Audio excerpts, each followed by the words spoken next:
Now we move into standard costing. A standard cost is the expected cost of producing a single unit of a product or service. In theory, standard costing is like a unit-level budget.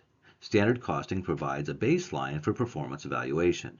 It allows businesses to compare actual costs to standard costs and compute variances.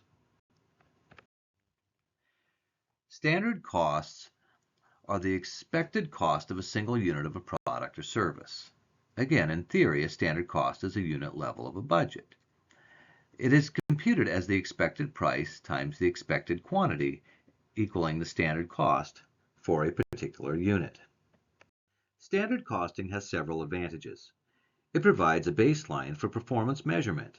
It helps managers control costs and identify inefficiencies. It simplifies inventory valuation and financial reporting. However, standard costing has disadvantages. Standards may not reflect real-time market cost changes, and standards can create unrealistic expectations. And managers may overemphasize cost cutting at the expense of quality or employee morale. Now let's look at how standard costs are developed and computed. First is standard direct material cost.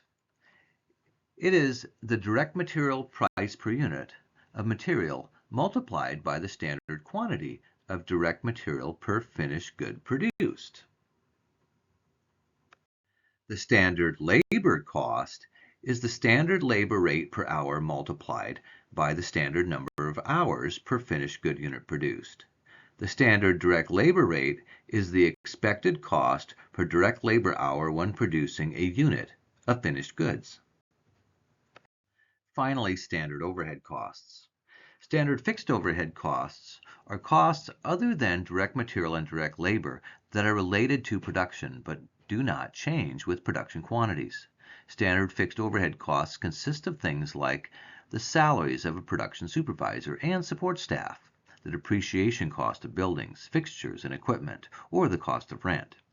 Variable overhead costs are costs other than direct material and direct labor that are related to production and vary directly with production quantities.